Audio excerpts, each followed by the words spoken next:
തദ്ദേശ സ്വയംഭരണ സ്ഥാപനങ്ങളുടെ പദ്ധതി വിഹിതം UDF സർക്കാർ വെട്ടിക്കുറച്ചുവെന്നാരോപിച്ച LDFന്റെ നേതൃത്വത്തിൽ പുതുക്കാട് പഞ്ചായത്ത് ഓഫീസിലേക്ക് പ്രതിഷേധ മാർച്ച് നടത്തി. CPM Kodakara area secretary PK Sivaraman ഉദ്ഘാടനം ചെയ്തു. CPI Puthukkad local committee secretary VR Rabeesh അധ്യക്ഷനായി. CPM കൊടകര ഏരിയ കമ്മിറ്റി അംഗങ്ങളായ AV Chandran, Aljo Pulikkan, Saritha Rajesh, PC Subran, Chengaloor local committee secretary AC Subeesh, Alan Paul, ഗ്രാമപഞ്ചായത്ത് അംഗങ്ങളായ സുനന്ദ ശശി, ബീന ഷാജു, ശ്രീജ രാജേഷ്, സതി രജീഷ് എന്നിവർ നേതൃത്വം നൽകി.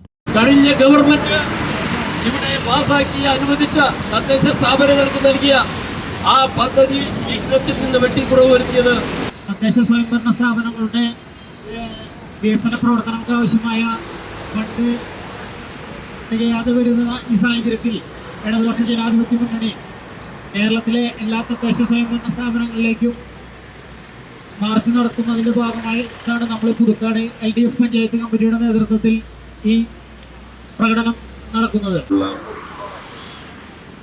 ഈ പ്രതിഷേധ മാർച്ചിൻ്റെ അധ്യക്ഷൻ CPIയുടെ നേതാവ് സഖാവ് രബീഷ്, ഈ സമരത്തിൽ പങ്കെടുത്തുകൊണ്ടിരിക്കുന്ന CPIഎമ്മിൻ്റെ നേതാക്കളായ സഖാക്കൾ AV ചന്ദ്രൻ, അഡ്വക്കേറ്റ് അൽജോ പുളിക്കൻ, സഖാവ് സരിത രാജേഷ്, സഖാവ് PC സുബ്രൻ, സഖാവ് AC സുബീഷ്.